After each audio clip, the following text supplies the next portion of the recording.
Gloire au Seigneur, gloire à Jésus, gloire au Tout-Puissant. Nous sommes dans notre mission de tous les jours, tous les mercredis, de 10h à 11h. Nous sommes désolés pour le petit retard que nous avons accumulé. Sur ce plateau, vous avez votre serviteur, le prophète ambassadeur Quadio Roméo. À la régie, nous avons l'évangéliste Junior. Et à la caméra, côté technique, nous avons notre technicien Dani. Que le Seigneur soit béni. Alors, je ne suis pas l'auteur de ce chant, un très beau chant, en baoulé d'ailleurs, dans ma langue maternelle, et paternelle plutôt, puisque je suis baoulé. Et nous bénissons le Seigneur parce que je ne connais pas vraiment le titre de ce chant, je ne connais pas celle-là même qui a chanté, mais ce que je sais, je l'ai trouvé sur la page d'une servante de Dieu que je voudrais saluer très très respectueusement, lui faire un gros coucou. Oui, Chatou, Esther, que le Seigneur te bénisse. On va aller avec ce chant qui est Jésus mort, Jésus agit. Yo mambesike atinyamye sakpa. Ça veut dire tout simplement Jésus agit pour que l'on sache que tu es le véritable Dieu. Alors, rapidement avec ce chant.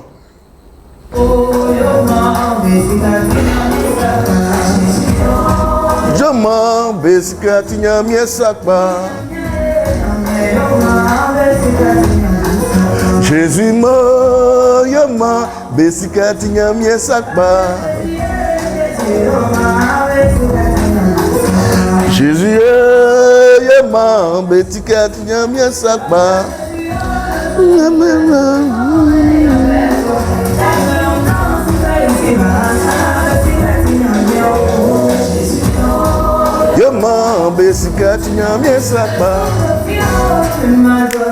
Yes! Le souffle de vie que tu m'as donné, je suis reconnaissant, papa.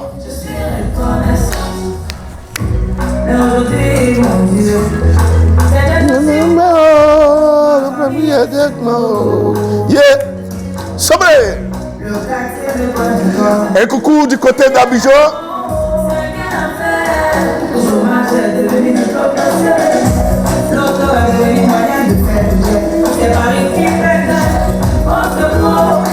Oh, yeah. Yeah. Yeah, man, besika tinyamye sakba. Minyamye. Yeah. Vraiment, c'est tellement intéressant de chanter en baoulé, tellement intéressant d'écouter et de savoir que Jésus agit. Il fait pour que l'on sache qu'il est véritablement le Dieu. Oui, sur ces notes musicales, nous voulons faire un coucou du côté des impôts. Oui, à maman Esther Aline, le pasteur principal de la cité de Canaan. De ta position, nous te saluons et nous te disons merci. Nous te faisons gros big up, dédicace à toi pour ce morceau, Jésus yo, Mambesika Tinyama, Nyamia Sakpa. Oui.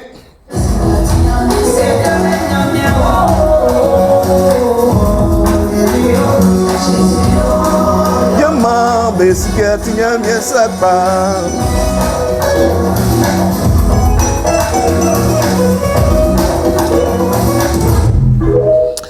Oui, c'était sur la note de cette chante que je ne connais pas vraiment, mais sur la radio de la cité de Canaan, nous faisons un big up, nous faisons un coucou à cette très belle dame qui nous permet de pouvoir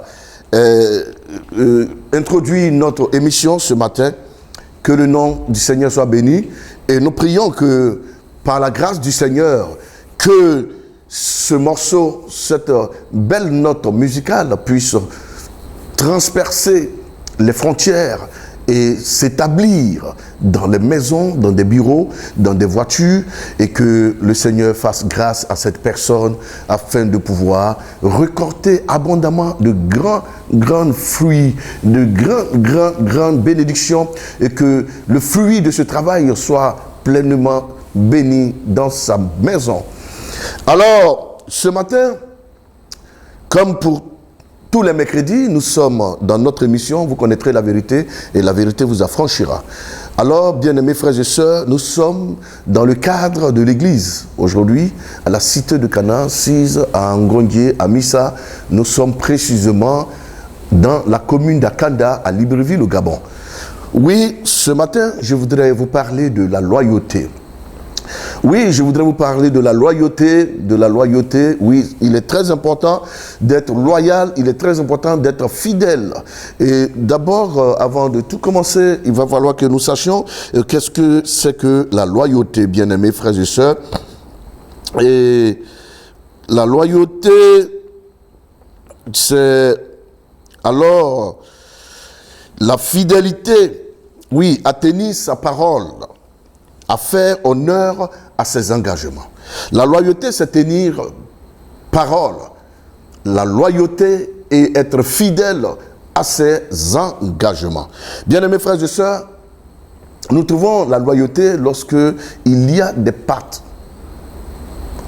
Je voudrais dire, il y a des alliances dans l'amitié, dans le partenariat. La loyauté quand on sert un leader. La loyauté quand on est un ami, la loyauté quand on est avec les collègues, la loyauté quand on est avec un patron. Bien-aimés frères et sœurs, nous allons parler aujourd'hui dans ce cadre et exclusivement parler de David, qui a été un homme loyal à Dieu. Mais David également, en tant que chef, en tant que roi, ses amis, ses collaborateurs, toute sa famille, lui ont été loyaux. Oui, alors, ce matin, nous allons lire notre premier texte dans le livre précisément de Samuel. Bien-aimés frères et sœurs, alors, lisons dans le livre de Samuel, 1 Samuel, le chapitre 21, le verset 10 au verset 15, pour comprendre oui, ce que j'ai à dire ce matin, cette exhortation, ce message qui va certainement permettre à quelqu'un dans sa vie d'être loyal, permettre à quelqu'un dans sa vie d'être un homme fidèle, permettre à quelqu'un dans sa vie de savoir qu'il est important de respecter ses engagements. Que le nom du Seigneur soit béni. Je voudrais faire un gros coucou aujourd'hui ce matin à mon père, le patriarche Jean-Bertrand Étienne du côté de la France, et un gros coucou, un big-up à un vieux père, oui, à un bishop, un patriarche, un père, l'évêque Mian Léon du côté de la Belgique. Vous avez les salutations de son Excellence ambassadeur Kwadio Roméo, le prophète des nations et le père de la cité de Canaan. Que le nom du Seigneur soit béni. Alors, nous allons directement dans le vif de notre sujet, qui est ce matin, comme pour thématique, la loyauté, la fidélité. Voici que je fais cette lecture. David se leva et ensuite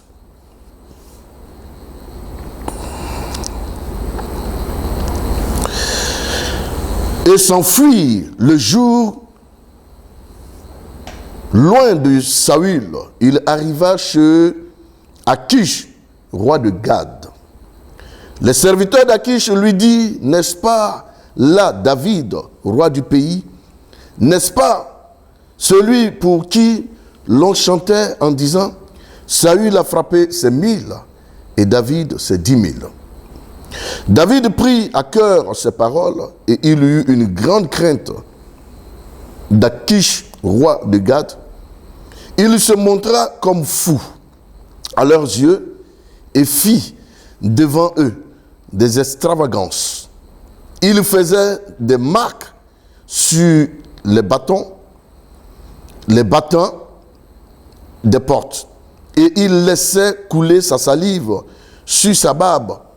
Akish dit à ses serviteurs, vous voyez bien que cet homme a perdu la raison. Pourquoi me l'amenez-vous? Est-ce que je manque de fou pour que vous m'ameniez celui-ci et me rendiez témoin de ses extravagances? Faut-il qu'il entre dans ma maison? Bien-aimés frères et sœurs, que le Seigneur soit béni. Ici, nous faisons une lecture. David étant roi, n'a pas été un sujet de joie pour le roi Saül, qui est déchu par Dieu, et David choisi par Dieu. Alors, pardon, David, qui est poursuivi par Saül, est allé se cacher dans une ville, dans une nation, dans le pays de Gad. Et arrivé là-bas, il s'est trouvé que les gens de la ville ont remarqué, vous savez, quand quelqu'un est en fuite, quand quelqu'un part en exil, quand quelqu'un décide de ne plus s'afficher, il vit de façon clandestine. Et David, dans cette ville, marchait, rasait les murs. Il ne voulait pas un instant que personne le reconnaisse. Malheureusement, un jour, ceux qui étaient avec lui, à côté de lui, ils l'ont remarqué. Et quand ils l'ont remarqué, ils ont dit, n'est-ce pas celui-ci, David, celui pour qui les gens criaient, Saül a tué 1000 et David c'est 10 000. N'est-ce pas celui que Saül cherche? Alors, il le prie pour aller le présenter au roi afin qu'il y ait une extradition entre deux homologues.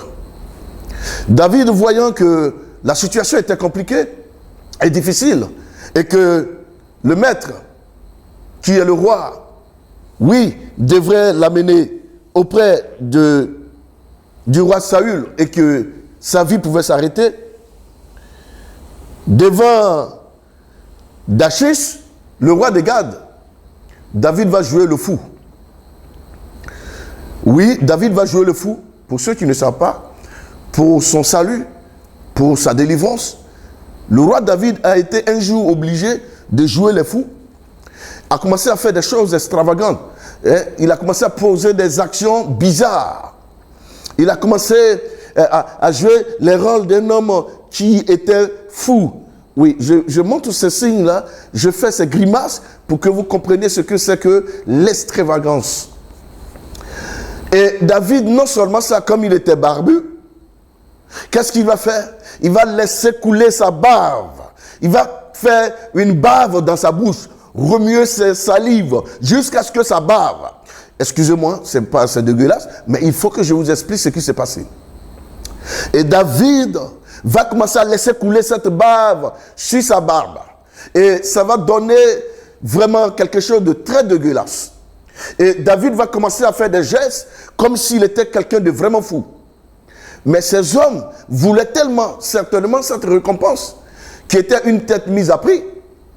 Alors, ils prenaient David et l'amenaient au roi, certainement espéraient avoir un cadeau de la part du roi, parce que la tête de David était mise à prix. Mais bien aimés frères et sœurs, arrivé devant le roi, lorsque le roi a vu l'état de David, quelqu'un dépourvu de sens, qui n'avait plus ses facultés, c'est ce que le roi pensait. Alors que le roi David, une intelligence, une sagesse divine, lui avait été donnée par son Dieu, afin qu'il soit délivré entre les mains de ses détracteurs. Sans cela qu'on pense que Dieu ne nous abandonne jamais. Sans cela qu'on croit que Dieu est fidèle. Dieu est bon et il est loyal dans son alliance avec ses serviteurs. Je veux parler de cette intelligence donnée à David pour que David joue le fou. Bien-aimés frères et sœurs, le roi qui voit David dit, mais écoutez frère, c'est quoi cet homme dégueulasse que vous amenez dans mon royaume jusqu'à dans ma maison? On dit, roi, cet homme est David, le roi que Saül cherche la tête. Nous l'avons reconnu, nous l'avons pris, et voici que nous vous l'apportions. Le roi qui leur dit, mais écoutez, donc je manque de fous dans ce pays, dans cette ville. Effectivement, c'était une ville où il y avait beaucoup de fous.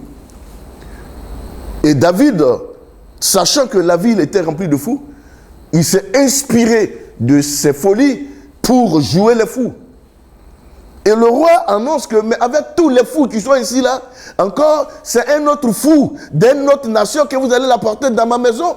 C'est quoi? Renvoyez-moi cet homme, loin de ma vue. Et quand David fut sorti, libéré, David va se diriger directement dans les cavernes. Dans les cavernes d'Adulam, dans des grottes, là où David espérait trouver un refuge. C'est ainsi que David est allé se réfugier dans ce lieu. Vous voyez, David qui est un roi, David qui est un homme aimé par tout Israël, David qui était supporté par tout Israël. Et si je veux prendre l'exemple de David aujourd'hui, je dirais David est comme Ousmane Sonko du Sénégal. Voyez toute la population qui se tient derrière cet homme et qui soutient cet homme malgré les risques de subir les outrages des policiers, les gaz lacrymogènes et même des balles perdues. Mais ces hommes vaillants, ce peuple vaillant, décide de soutenir cet homme. Je voudrais utiliser ce micro en tant qu'homme de Dieu, droit dans ma caméra, et parler au président Macky Sall. Cher président, vous êtes venu élu légitimement à la tête de ce peuple. Alors, si vous pensez que c'est pour le peuple que vous voulez demeurer, vous voulez rester, si vous pensez que c'est pour le peuple que vous faites tout ce que vous faites, vous l'avez fait. Vous avez fait votre part. Je pense que vos mandats sont terminés. Avec ce qui se passe, moi, en tant que prophète, je vous donne un conseil. Sortez de la plus belle manière, à la grande porte, à la porte des honneurs. Allez-y, prenez vos vacances, prenez vos congés. Entendez-vous avec ce jeune homme. Le dialogue, il est encore possible. N'attendez pas à être humilié, parce que ce qui se passe frise à la confusion et surtout à l'humiliation. N'acceptez pas cela. Juste une parenthèse pour parler au président Macky Sall. Que Dieu vous bénisse, que le Seigneur vous accorde sa faveur. Prenez une décision sage. Et cette décision, je crois qu'elle sera de ne pas vous présenter. Que Dieu vous bénisse. Soyez loyal avec le peuple. Vous avez promis au peuple de faire 2 mandats, vous l'avez fait, vous avez fini. Votre loyauté doit se manifester jusqu'à la fidélité et votre départ. Que Dieu vous bénisse. Dieu bénisse également l'opposant Ousmane Sonko, l'aura, la capacité, le peuple derrière toi. Sois sage. S'il y a une possibilité de trouver des terrains d'entente afin que cet homme qui a servi sa nation puisse être en paix dans son pays après ton arrivée, trouvez ce terrain d'entente et que Dieu vous bénisse. Dieu bénisse le Sénégal et Dieu bénisse les Sénégalais. Dieu bénisse le président Macky Sall et que Dieu bénisse encore. Que Dieu lui donne de la sagesse énorme, comme David l'a eu ce jour, pour échapper au lynchage, pour échapper à l'extradition, pour échapper à l'humiliation. Que le Seigneur soit béni. Alors quand David se retrouve, voyons 1 Samuel, le chapitre 22, le verset 1 au verset 2. Jusqu'au verset 3. Écoutez. David partit de là et se sauva dans la caverne d'Adulam. Ses frères et toute la maison de son père l'apprit et il descendit vers lui. Tous ceux qui se trouvaient dans la détresse, qui avaient des créanciers ou qui étaient mécontents se rassemblèrent auprès de lui et il devint leur chef. Ainsi se joignirent à lui environ 400 hommes. De là, David s'en alla à Mitzpé, dans le pays de Moab. Il dit au roi de Moab, « Permets, je te prie, à mon père et à ma mère de se retirer chez vous jusqu'à ce que je sache ce que Dieu fera avec moi. » Chers frères, voici, dans le livre de le psaume 51, le verset, le verset 1 que nous allons lire tout à l'heure, mais ce que je veux que vous retenez, c'est que quand David est arrivé dans les cavernes, ce roi, cet homme puissant, cet homme grand, cet homme vaillant, aimé de tout le peuple Israël, s'est retrouvé en exil, s'est retrouvé dans un lieu difficile à vivre, dans une caverne. C'est quoi une caverne? Une caverne, c'est des grottes. Oui, où il y a des trous à l'intérieur, des cachettes. C'est là-bas que David va élire domicile. Mais quand vous regardez très bien, la Bible dit ses frères. Ce que je veux que vous sachiez, les frères de David, la plupart étaient des militaires et ils étaient aussi sur le champ de bataille. Donc ses frères vont quitter l'armée, vont déserter l'armée. Ses parents ne supportant pas la situation que Saül faisait subir David, qui était choisi et que le peuple aimait. Ils ont dit non, on ne peut pas servir quelqu'un qui est prêt à détruire notre frère, qui veut tuer notre jeune frère, celui-là même qui nous a délivrés entre les mains de Goliath, celui-là qui nous a donné un nom, qui nous a donné un honneur. Il est important de refuser cela. Il est important de ne pas accepter cela. C'est alors que tous ses frères, et non seulement ses frères, mais la Bible dit son père également, et sa mère sont venus où? Ils ont laissé leur maison confortable, leur lit moelleux. Ils ont laissé leur vie joyeuse pour dire, là où David est, nous irons avec lui. Et tous se sont retrouvés où? Dans la caverne avec David. Oui, dans cette caverne qui se trouvait à Adullam. Mes frères et sœurs, David n'a pas été abandonné par ses siens. Ils ont démissionné ceux qui travaillaient à la fonction publique. Ils ont démissionné ceux qui avaient leurs propres affaires. Ils ont démissionné les amis. Et puis tenez-vous bien. Le verset 2 dit, tous ceux qui se trouvaient dans la détresse, qui avaient des créanciers ou qui étaient mécontents, se rassemblèrent auprès de lui et il devint leur chef. Ainsi se joignit à lui environ 400 hommes. Vous voyez, dans la ville, dans Israël, il y avait des gens que David payait leur scolarité. Il y avait des familles que David payait leur loyer. Il y avait des gens que David louait leur entreprise. Et toutes ces personnes, lorsqu'elles ont appris que David a été chassé, poursuivi, et que Saül lui faisait subir une situation malheureuse, une situation triste, ces personnes, elles se sont assises, elles ont dit, mais chaque jour, le créancier vient me dire ma maison et le loyer. Mais je n'ai pas d'argent. C'est David qui me paye le loyer. Il n'est plus là. Maintenant, moi, je ne peux pas dormir dans une maison que David a payée pendant 1 an pour moi. Aujourd'hui, David dort dans des grottes, dort dans des cavernes. Alors, frères et sœurs, j'abandonne. Je pars.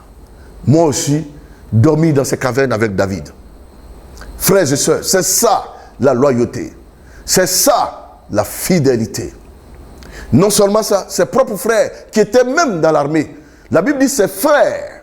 Ils n'ont pas dit quelques-uns, on dit ses frères. Et pour même savoir que le père de David a quitté Israël pour suivre David. Sa mère a quitté Israël pour suivre David. Pour être loyal à David. La Bible dit, eux tous se sont retrouvés là-bas.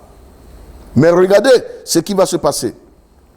Dans le verset 3, la Bible dit que David s'en alla à Mitzpé, dans le pays de Moab.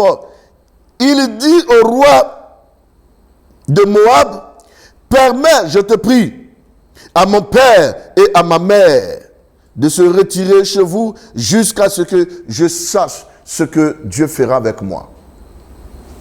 Dans toute cette détresse, David, voyant son père et sa mère qui étaient des personnes vieilles, qui ne pouvaient pas supporter l'exil dans des grottes, être des fugitifs comme lui dans des cavernes. Il y avait une ville environnante qu'on appelle la ville de Moab. Il trouve le roi qui était là, le roi de Moab. Il dit au roi, s'il te plaît, ce monsieur que tu vois est mon père. Celle-ci est ma mère. Vu les agressions, vu les situations compliquées que me fait traverser le roi Saül, ma famille n'a pas pu supporter. Elles sont venues me soutenir, mon père, mes frères, mes amis et tous ceux qui étaient mécontents dans la ville. Il y a 400 personnes en ce moment, là où je suis. Je peux supporter les 380 personnes, 98 personnes, mais ces 2 personnes, je ne pourrais pas supporter ces personnes auprès de moi dans cette galère.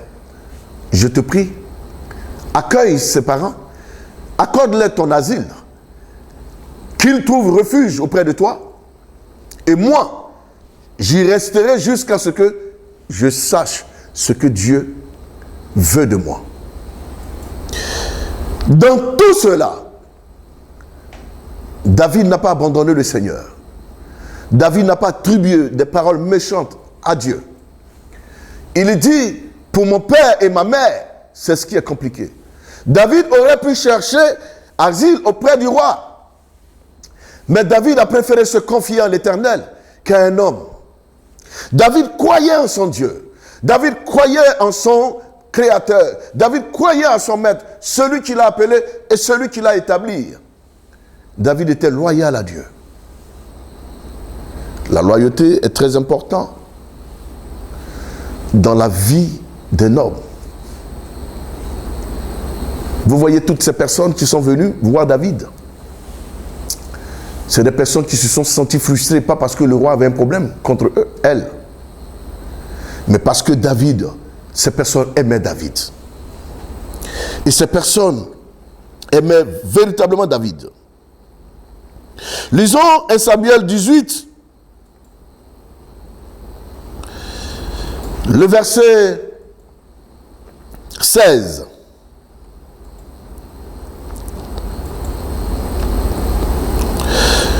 La Bible dit, mais tout Israël et Juda aimaient David parce qu'il sortait et entrait à leur tête. Qu'est-ce que ça veut dire? Ça veut tout simplement dire, tout Juda, tout Israël aimait David parce qu'il sortait, rentrait avec eux à leur tête.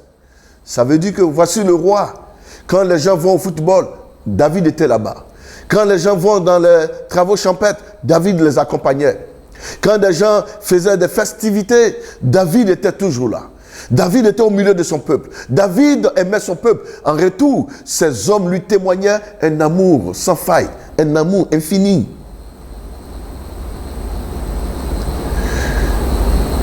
Le peuple et son roi se sont aimés mutuellement et se sont donné le respect, l'accord qui était d'être loyal vis-à-vis de l'un et de l'autre.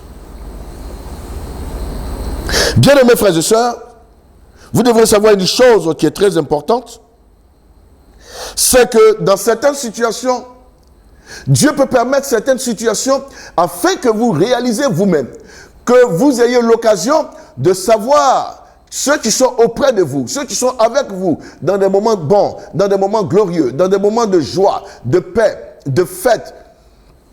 Quand vous serez dans ces moments difficiles, quand il adviendra que vous soyez dans des moments compliqués, est-ce que ces personnes pourront vous témoigner de leur fidélité, leur loyauté? Je crois que la situation que David est en train de traverser, Dieu a permis cela pour que David puisse savoir si les hommes qui étaient avec lui, qui lui chantaient toujours les chants de joie et de paix, c'était pour savoir si ces personnes l'aimaient. Il a fallu cette situation pour que David sache que ses frères l'aimaient beaucoup.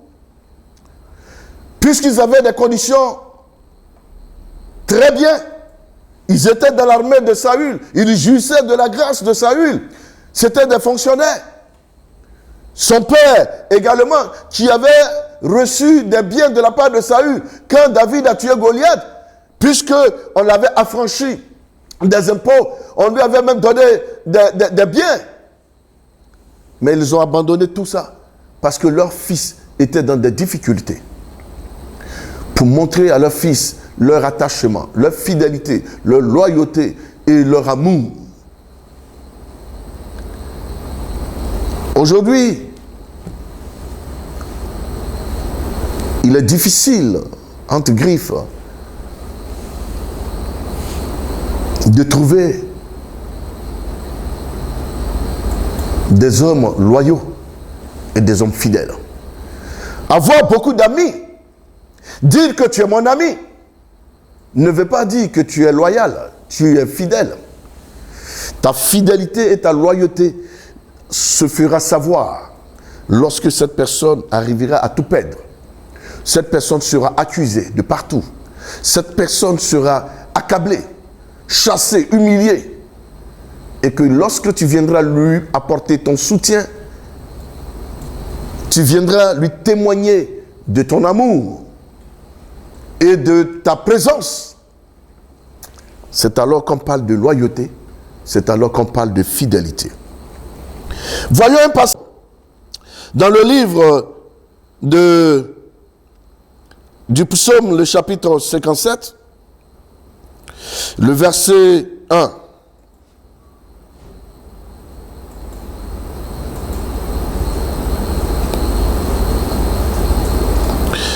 Au chef des chantres, hymne de David, lorsque se réfugia dans la caverne poursuivi par Saül. Ai-je pitié de moi, ô Dieu, aie pitié de moi, car en toi, mon âme cherche un refuge. Je cherche un refuge à l'ombre de tes ailes, jusqu'à ce que les calamités soient passées. Vous voyez la loyauté de David, la fidélité de David. Lorsque Saül le poursuivait, lorsqu'il avait tout perdu, lorsqu'il a été renversé, humilié, chassé, lorsqu'il a été en exil, Saül voulait coûte que coûte la mort de David.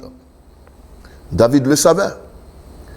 David s'est mis à prier. David a supplié Dieu. David a imploré la clémence de Dieu. David a dit, Seigneur, c'est en toi que je cherche un refuge. Seigneur, fais en sorte que je sois libéré. Seigneur, fais en sorte que cette calamité puisse passer. Ne m'abandonne pas. Non, en aucun cas, David avait rejeté Dieu.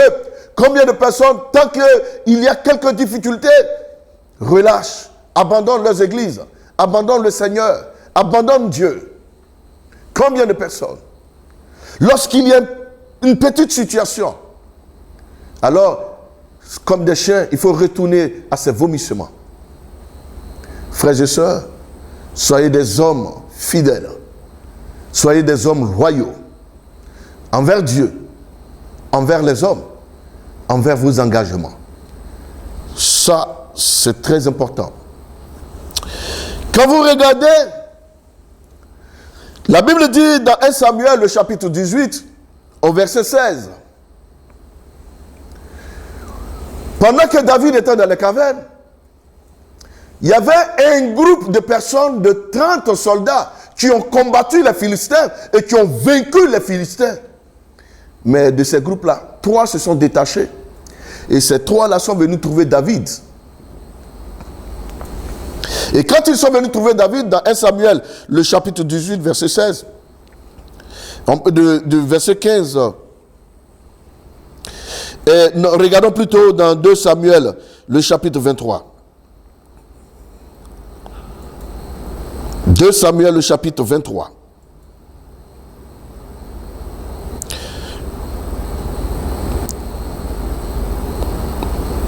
À partir du verset 13.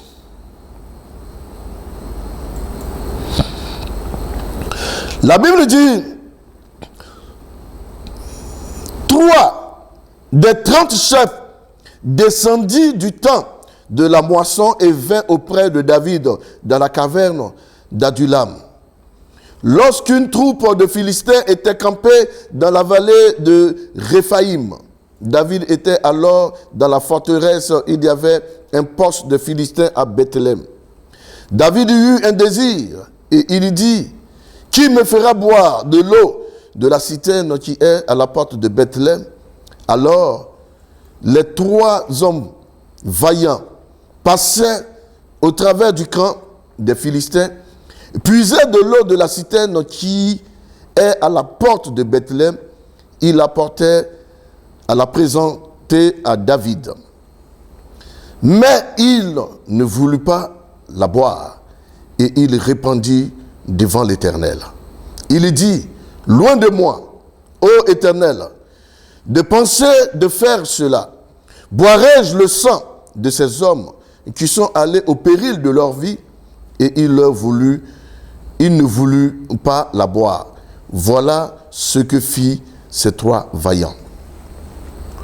Bien-aimés, à un moment donné, sachez que David était à la tête de cette armée de 1000 personnes. Et c'est Saül qui l'avait placé sur cette armée. Et dans cette armée était gouvernée par 30 chefs. Alors, ce qui va se passer, parmi ces 30 chefs, c'était des personnes vaillantes, guerrières, des personnes puissantes. La suite, vous verrez que si vous lisez, on va vous expliquer les exploits de ces personnes, de ces 30 personnes. Et ce qu'ils ont réalisé, elles ont réalisé dans leur marche avec David. Mais quand la nouvelle est allée pour dire que leur chef, David, a été chassé, il est en exil, qui se trouvait à Dulam, dans des cavernes, 3 se sont détachés et sont venus auprès de David pour lui témoigner leur loyauté et leur fidélité. Alors, qu'est-ce qui va se passer? Un matin, David était là, il se lève, il se tire, il dit vraiment j'ai soif. Mais les eaux d'ici sont des eaux chaudes. Alors que la citerne qui est à la porte de Bethléem, c'est une citerne qui produit de l'eau glacée, de l'eau fraîche. Et c'est cette eau-là que j'ai envie de boire pour sentir l'odeur de l'argile. C'est un désir qu'il aimait. Il n'avait pas désigné quelqu'un. La Bible dit, ces 3 personnes, pour témoigner de leur loyauté à David, ont pris le risque, alors que Bethléem était assiégé, Bethléem était pris par les Philistins. Mais ces 3 hommes vont aller au travers. Aller au travers, ça veut dire traverser, passer au milieu, pour aller jusqu'à puiser l'eau. Frère, dans le désert, pour avoir l'eau, il faut creuser plus de 17 mètres. Donc ça veut dire puiser jusqu'à près de 17 mètres. Comment ils ont fait pour ne pas tirer l'attention de ces soldats? Rappelez-vous que c'est des militaires qui sont venus, ces vaillants. Ils connaissent comment. Et c'était de risques. Ils ont pris ce risque-là pour montrer, pour attester, pour prouver à David leur loyauté, pour prouver à David qu'il y a encore des hommes sur qui il pouvait compter tant qu'il avait besoin, tant qu'il avait un désir. C'est alors que ces personnes, au péril de leur vie, ont décidé d'aller pour puiser de l'eau. Quand ils arrivent, ils tapent à la porte de David. David pose la question, c'est qui? Il dit, c'est nous, les trois, tes amis, tes soldats, tes serviteurs, ô roi. Il y a quoi? Non, roi, nous voulons vous voir. Quand David sort, on lui tient une goude. Il prend, il dit, c'est quoi? Il dit, nous vous avons entendu dire que vous avez envie de boire l'eau qui se trouve dans la citerne. Oui, à la porte de Bethléem. Cette citerne, là où bon, un peu comme aujourd'hui, la Russie a pris d'assaut certaines villes qui sont tombées. Et l'une des plus grandes villes, Mariupol, c'est ce nom-là que je cherchais hier, qui est tombée entre les mains des Russes. Cette ville-là, là-bas se trouve une citerne. Et cette eau-là, c'est ce que Vladimir Poutine et Zelensky veut boire. Et 3 de ces hommes vont puiser cette eau pour venir lui donner. Et puis, ils arrivent à s'en sortir et venir dire à David que c'est à Mariupol que nous avons pris cette eau-là. Est-ce que vous réalisez un peu le courage de ces hommes? Vous réalisez le sacrifice que ces hommes ont fait? Vous réalisez que ces hommes auront pu perdre la vie et laisser des orphelins, des veuves, et une famille derrière triste. Quand David a vu cela, il a dit, waouh! Loin de moi de boire cette eau. C'est trop d'honneur, c'est trop de choses. Le sang, l'endurance, la persévérance, le courage, l'abnégation, la sueur de ces hommes était le symbole de cette eau. Le prix de cette eau était un prix inconsidérable. Un prix qui n'avait pas de prix. Une eau qui n'avait pas de prix. Et David a trouvé que c'était trop grand pour lui. Qu'est-ce qu'il a fait? Il a pris cette eau, il a fait une libation devant le Seigneur. Il a dit non, s'il y a quelqu'un qui mérite de boire cette eau, c'est l'Éternel. Parce que lui seul mérite un tel honneur. Les gens, leur amour, leur affection, leur courage, leur détermination, leur engagement, leur loyauté, leur fidélité, tout ça était représenté par cette eau. Au lieu que David s'enorgueillisse pour dire oui, j'ai des hommes capables de me donner ce que je veux, même mes désirs sont exaucés, pas des hommes vaillants. David a dit qu'il n'était pas digne et qu'il ne méritait pas une très grande valeur. Et David va prendre cela et le donner au Seigneur en offrande. Bien-aimés, soyez loyaux à Dieu et soyez loyaux aux hommes. Soyez loyaux aux hommes, soyez loyaux à Dieu. Que votre loyauté se fasse voir, se fasse sentir, même possible qu'on puisse contempler cela. C'est très important. C'est ainsi qu'agissent les 3 hommes. N'est-ce pas que la Bible dit, faites de l'Éternel vos délices, il accomplira ce que votre cœur désire. David a fait de l'Éternel ses délices. Lorsque son cœur a désiré de boire l'eau, des hommes ont accompli cela. C'est la main de l'Éternel. L'Éternel n'abandonne jamais ses serviteurs ni ses enfants. Il permet qu'il y ait des épreuves. C'est alors qu'il faut ouvrir les yeux pour savoir qu'est-ce que m'apporte cette épreuve. Quel est le message, quel est l'enseignement. Au lieu de te morfondre, de te recouvrir sur toi-même et de chercher à te renfermer ou à rétrograder, à quitter l'église. Cherche à savoir pourquoi Dieu me fait subir une telle épreuve. Dans cette épreuve, David a compris que ses frères l'aimaient et ses frères étaient des hommes loyaux. Dans cette épreuve, David a vu son père et sa mère le soutenir, quitter leur maison confort pour venir dans les cavernes. Dans cette épreuve, David a vu des hommes, moins que rien, des hommes qui étaient frustrés par l'injustice qu'ils subissaient, le rejoindre. Plus de 400 personnes allaient le trouver dans les cavernes et l'établir comme chef. Oui, Saül refuse que tu sois chef en tant qu'un homme, légalement par Dieu, choisi par Dieu. Mais ce n'est pas grave. Nous, on veut que tu sois notre chef. On n'a rien, mais nous sommes tes sujets. C'est ça la loyauté. Que le Seigneur vous bénisse. Regardons maintenant 1 Samuel, le chapitre 18, le verset 16, que j'avais voulu qu'on lise. Oui, 1 Samuel, le chapitre 18, le verset 16. Mais tout Israël et Juda aimaient David parce qu'il sortait et rentrait à leur tête. Bien-aimés, comme David, aussi je vais demander aux leaders, il faut que vous aimiez vos enfants, votre peuple, soyez à leur côté, apportez-leur de l'aide, vos soutiens, apportez-leur ce dont il a besoin, ce peuple, pour s'épanouir. Soyez fidèles. Sur ce, nous allons terminer notre émission sur le livre de Proverbes, le chapitre 17, le verset 17. Voici ce que dit Proverbe 17, verset 17. J'aime bien ce passage qui fait un jeu de lettres. 17, 17. 1, 1, 7, 7. Alors, voici ce que la Bible dit. L'ami aime en tout temps.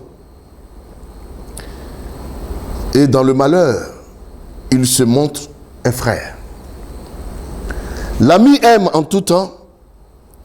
Et dans le malheur, il se montre un frère. Bien-aimés frères et sœurs, ce que vous devrez savoir, c'est que l'ami aime en tout temps. Et dans le malheur, il se montre un frère. Que le Seigneur vous bénisse. Que le Seigneur vous accorde sa grâce. Que le Seigneur vous accorde sa bénédiction. Que le Seigneur vous accorde ses bontés. Oui, notre Dieu est un Dieu fidèle. Notre Dieu est un Dieu bon. Notre Dieu est un Dieu juste. Bien-aimés, sachez-le. Et n'abandonnez pas, ne perdez pas courage. Je vais alors prier pour tous ceux qui ont perdu courage, qui se sont sentis abandonnés. Abandonnés par un ami, par un frère. Abandonnés par son peuple. Abandonnés par sa communauté. Abandonnés par sa famille. Par son épouse, par sa femme. Abandonné par son patron, par ses collègues, ses coéquipiers. Que le Seigneur vous apporte son soutien. Que le Seigneur vous fortifie. Que le Seigneur vous accorde ses grâces et ses bénédictions. Alors, sur ce, nous avons commencé avec une note musicale. Nous terminerons avec cette note musicale. Je vous invite à écouter cette très belle chanson chantée en baoulé. Oui, et le chant dit tout simplement, Jésus agit afin que les hommes sachent que c'est toi qui es Dieu et le véritable Dieu.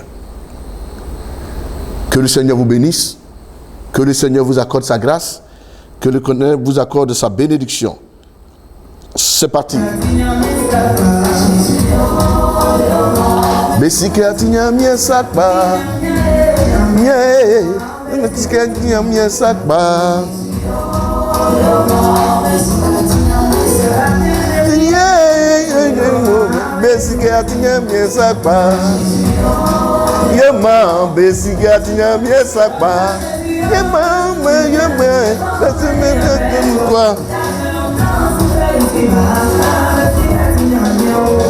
Jésus,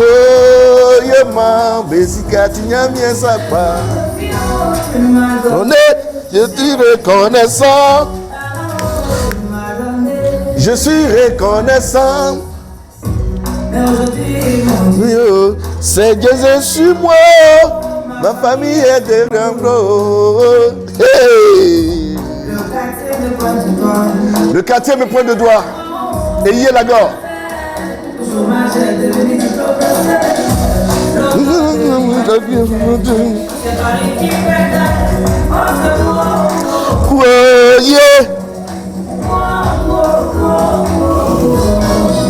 Amen. Yema etienne mien sakpa. Nyamie Alléluia. Alléluia. Ouais. C'est merveilleux, bien aimé. On ne sera parti sans toutefois bisser ce morceau. Je vous laisse sur ces notes et je vous assure que ces paroles me transpercent, ces paroles me font du bien. Et cette personne dit que pour la vie que tu m'as donnée, je te suis reconnaissant. Pour le travail que tu m'as donné, je te suis reconnaissant. Mais en ce moment, c'est gain sur moi. Gain sur moi, ça veut dire que c'est fort, c'est compliqué, c'est difficile. Ma famille est sur moi, derrière moi. Ma famille est derrière mon dos. C'était moi qui m'occupais de cette famille. Mais aujourd'hui, c'est gâté.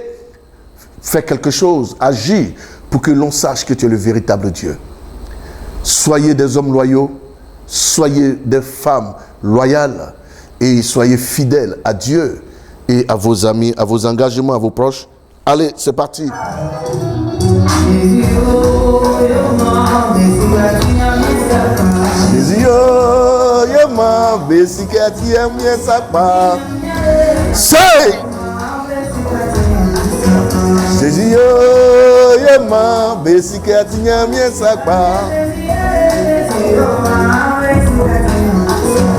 Jésus, yema, besika tinyamie sakba. Aya! Oui! Jésus, yema, besika tinyamie sakba. Aïe aïe! Reconnaissant. Oui, je suis reconnaissant. C'est Dieu sur moi, ma famille est sur mon dos, yeah. Ah. Toujours.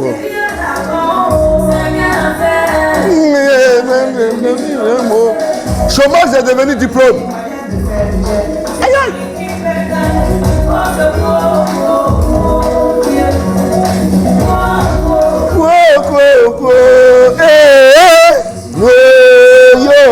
Besika tinyamie sakba. Yeah. Nganya monsieur. Yeah. Mo tinyamie sakba. Yema besika tinyamie sakba. Sa.